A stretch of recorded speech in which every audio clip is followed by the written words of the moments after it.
প্রাথমিক বৃত্তি পরীক্ষা 2025 নিয়ে দুঃসংবাদ। প্রাথমিকের বৃত্তি পরীক্ষা আগামী 1 মাসের জন্য স্থগিত করেছে হাইকোর্ট।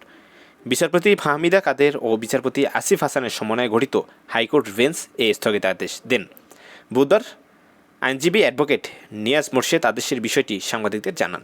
আদালতের এই নির্দেশের ফলে আগামী 21 থেকে 24 ডিসেম্বর পর্যন্ত নির্ধারিত এই পরীক্ষা আপাতত অনুষ্ঠিত হচ্ছে না। গত 3 নভেম্বর এক রুলে হাইকোর্ট নির্দেশ দিয়েছিলেন যে 2008 সালের বিধিমালা অনুযায়ী সরকারি প্রাথমিক বিদ্যালয়ের পাশাপাশি বেসরকারি ও কিন্ডারগার্টেন স্কুলের পরীক্ষার্থীদের ভিত্তি বা মেধা যাচাই পরীক্ষায় অংশগ্রহণের সুযোগ দিতে হবে। তবে প্রাথমিক শিক্ষা অধিদপ্তর পরীক্ষার নাম বৃত্তি পরীক্ষা থেকে পরিবর্তন করে মেধা যাচাই পরীক্ষা রেখে শুধু সরকারি স্কুলের শিক্ষার্থীদের জন্য সময়সূচি ঘোষণা করে। একে আদালতের রায়ের সঙ্গে চতুরতা ও বৈষম্যমূলক হিসেবে অভিহিত করেছেন রিটকারী আইনজীবীরা। রিট আবেদনকারীদের আইনজীবী অ্যাডভোকেট নিয়াজ মোর্শেদ গণমাধ্যমকে বলেন, আদালতের সুস্পষ্ট নির্দেশ থাকা সত্ত্বেও বেসরকারি স্কুলের লাখ লাখ শিক্ষার্থীকে এই প্রতিযোগিতা থেকে বাইরে রাখা হয়েছে।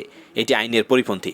আদালত বিষয়টি গুরুত্বের সঙ্গে নিয়ে এই পরীক্ষার কার্যক্রম 1 মাসের জন্য স্থগিত করেছেন। এর আগে প্রাথমিক শিক্ষা অধিদপ্তর জানিয়েছেন যে ওএমআর পদ্ধতিতে বাংলা, ইংরেজি, গণিত, সাধারণ বিজ্ঞান বিষয় ও বাংলাদেশ বিশ্ব পরিচয় এই মেধা যাচাই পরীক্ষা অনুষ্ঠিত হবে।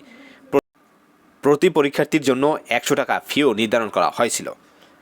সর্বশেষ যে সিদ্ধান্ত হয়েছে সেটা হলো তোমাদের যে প্রাথমিক বৃত্তি পরীক্ষা সেটা 1 মাসের জন্য স্থগিত করা হয়েছে।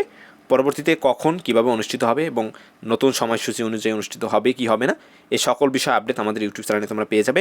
তাই আমাদের ইউটিউব চ্যানেলটি তোমরা সাবস্ক্রাইব করে সাথেই থাকবে এবং নিয়মিত তোমরা আপডেট পেয়ে যাবে তোমাদের পরীক্ষা সম্বন্ধে। ধন্যবাদ ভিডিওটি দেখার জন্য। পরবর্তী যে কোনো আপডেটের জন্য অবশ্যই আমাদের ইউটিউব চ্যানেলটি তোমরা সাবস্ক্রাইব করে রাখবে।